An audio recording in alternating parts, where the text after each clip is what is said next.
Sa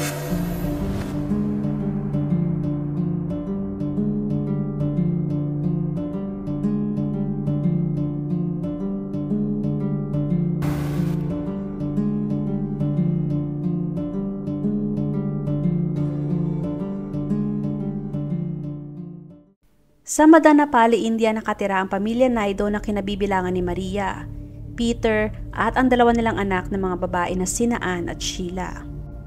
Malapit sa isa't isa ang magpamilya at sobra nilang napakarelihiyoso. Ang kanilang mga magulang ay sinisigurado na makapagtapos ang kanilang dalawang anak at maging professional katulad nila. Si Peter ay isang chemistry teacher sa kolehiyo. Samantalang si Maria naman ay isang guro din sa Masterminds IIT Talent School sa loob ng 20 years. Si Sheila na bunso sa magkakapatid ay nagpa siyang ituloy ang kanyang bachelor's degree pagkatapos ay nagdesisyon na mag-aral ng music. Siya ay nag-enroll sa isang prestihiyosong dance and music academy at pinili magtrabaho sa Indian music industry. Sinuportahan siya ng kanyang mga magulang at hinayaan siyang matupad ang kanyang pangarap. Si Ann naman ay kakaibang landas ang tinahak. Gusto niyang magtrabaho sa government sector bilang civil services officer. Siya naghahanda na rin para kumuha ng civil service exam. Yun ang naging buhay ng pamilya hanggang sa nag-COVID. At dahil sa napaka-religious ng magpamilya, ang lahat ng kanilang tagumpay ay inialay nila kay Lord Shiva, ang Diyos ng mga Hindu. Sila ay naniniwala sa paggawa ng araw-araw na rituals para mas lalo pang mapatibay ang kanilang pananampalataya. At naniniwala sila na kung anuman ang mga tagumpay na nakamit nila ay dapat nila itong ibalik sa kanilang Diyos. Araw-araw ay sama-sama silang nananalangin at kahit ang kanilang mga kapitbahay ay naririnig ang kanilang mga pag-awit. Katunayan hindi lang ang mag-asawa ang mga relihiyoso, kundi pati na rin ang dalawang anak nila. Marami sa mga kaibigan ni Anna ang nagsasabi na madalas itong mag-post sa kanyang social media tungkol kay Lord Shiva. Dito nagpapakita na sineseryoso ng pamilya ang pagiging relihiyoso at itong naging sentro ng kanilang mundo. Taong 2020 nung tumama ang COVID, nagpa siya ang dalawang anak na babae na manirahan kasama ang kanilang mga magulang dahil wala na rin naman silang mga pasok. Simula noon ay nagbago na ang lahat. January 23, 2021, ang mag-asawa ay humingi ng paid leave mula sa kanilang mga trabaho. Ang kanilang dahilan ay dahil sa kinakailangan nilang magsagawa ng prayer ritual para sa kanilang dalawang anak sa kanilang bahay. Kinakailangan nilang mag-leave sa trabaho ng ilang araw para makapaghanda. Noong tinanong si Peter ng mga katrabaho bakit bigla ito nag-file ng leave, ay sinabi niya na pakiramdam niya ay may masamang palatandaan sa kanilang pamilya. Kaya kinakailangan nilang magsagawa ng ritual sa mas lalong madaling panahon upang linisin ang kanilang mga sarili. Kinabukasan narinig ng mga kapitbahay ang kakaibang malakas na mantra na kinakanta sa loob ng bahay ng madaling araw. Hindi yon pinansin ng mga kapitbahay dahil alam nilang napakareliyoso na magpamilya. Bandang alas 7 ng gabi sa kaparehong araw, tumawag si Peter sa isang kaibigan na nagkataon ding katrabaho ni Maria.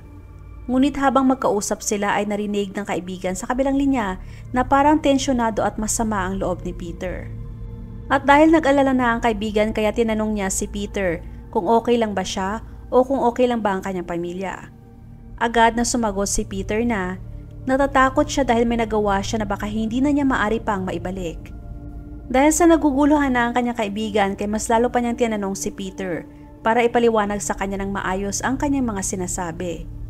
Doon ay umamin si Peter na isinakripisyo niya ang dalawa niyang anak. Dahil sa narinig ay agad na tumawag ng mga pulis ang kaibigan ni Peter. Ikinuwento niya sa mga pulis ang mga sinabi sa kanya ni Peter at hinikayat ang mga pulis na puntahan kaagad nila ang bahay ng magpamilya. Pagkarating ng mga pulis ay una nilang napansin ang napakaraming dugo sa sahig na nagmumula sa prayer room ng pamilya Naido. Tumungo sila sa prayer room at doon ay nakita nila ang wala ng buhay na katawan ni Ann at Sheila. Ang kanilang mga katawan ay binalutan ng pulang tela at makikitang ang kanilang mga buhok ay pinutol ng mabilisan. Kasunod noon ay agad na hinanap ng mga pulis ang mag-asawa, kaya tumungo sila sa kanilang kwarto at nagulat sila dahil ang mag-asawa ay mahimbing na natutulog sa kanilang kama. Ginising sila ng mga pulis at sinimula ng investigasyon. Ang mag-asawa ay umamin na kusa nilang pinatay ang kanilang mga anak bilang bahagi ng kanilang ritual. Kasunod noon ay ipinaliwanag nila ang buong nangyari. Ayon sa kanila, upang linisin ang kanilang sarili sa mga kasalanan, ay hiniling ni Sheila na patayin siya ni Anne habang sila ay nananalangin. Ngunit tumanggi si Anne, kaya sinabi ni Sheila na kapag hindi niya ginawa yon, ay siya na mismo ang kikitil sa sarili niyang buhay. Ang pagpapakamatay habang nananalangin ay isang mortal sins na magagawa ng isang tao sa kanilang relihiyon. Para maisalba si Sheila sa karagdagang kasalanan ay kumuha si Anne ng trident at inampas yon sa ulo ni Sheila. Ayon sa report ay agad na binawian ng buhay si Sheila dahil sa lakas ng pagkakahampas.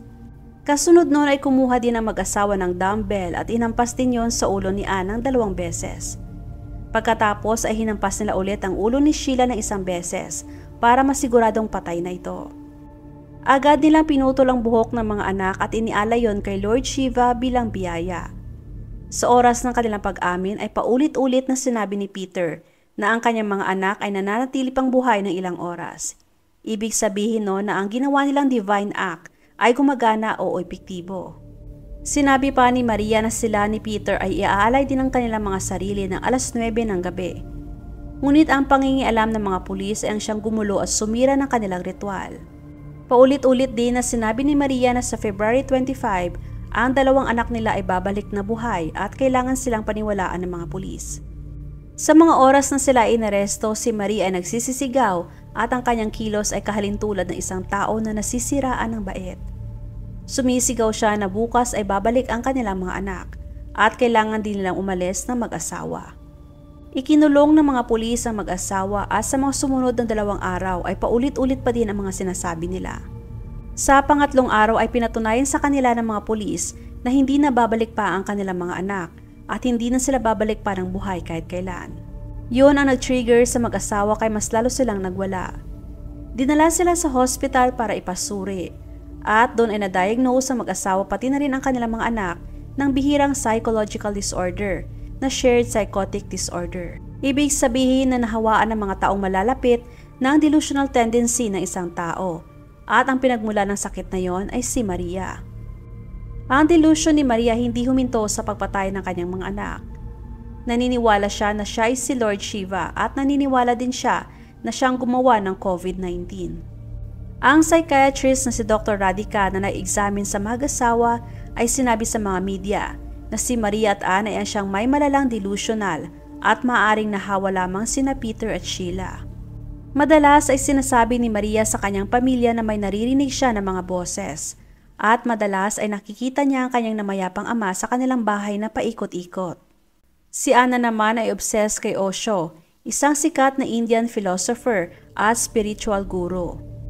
Sa panahon ng pandemic ay mas lalong na-obsess si Anna sa mga spiritual literature, lalo na yung nauugnay sa kapanganakan, kamatayan at muling pagkabuhay. Kahit ang kanilang malalapit na kamag-anak ay nagsabi na si Anna ay naniniwala na meron siyang supernatural powers, na kahit ang namatay ng niyang aso ay muli pa niyang binuhay. May mga post din siya sa kanyang Instagram na nagsasabing Shiva is coming. Sina Sheila at Anna ay naniniwala din na ang kanilang ina na si Maria ay ang reincarnation ni Lord Shiva. Kaya sila sumusunod sa lahat ng mga sinasabi ng ina na humantong sa kanilang malagim na kamatayan. Si Peter at Maria ay mananatili sa psychiatric care hanggang sa maituturing na sila ng mga doktor na pwede na sila humarap sa paglilitis. Saka sila ililipas sa Madanapalli Prison. Samantalang sina Anna naman at Sheila ay binigyan ng magandang libing ng kanilang mga kamag-anak. Shout out kay Marites Ramos, Chubbs ng Kuwait, Maria Socorro Mejia, Kaushik Ghosh ng Malaysia at Sans TV. Maraming salamat! Huwag makatubiling ibahagi inyong mga saloobin at komento. And please huwag kalimutang mag-like and subscribe sa aking channel kung hindi mo pa nagagawa. Magkita-kita tayo ulit sa aking susunod na video. Maraming salamat!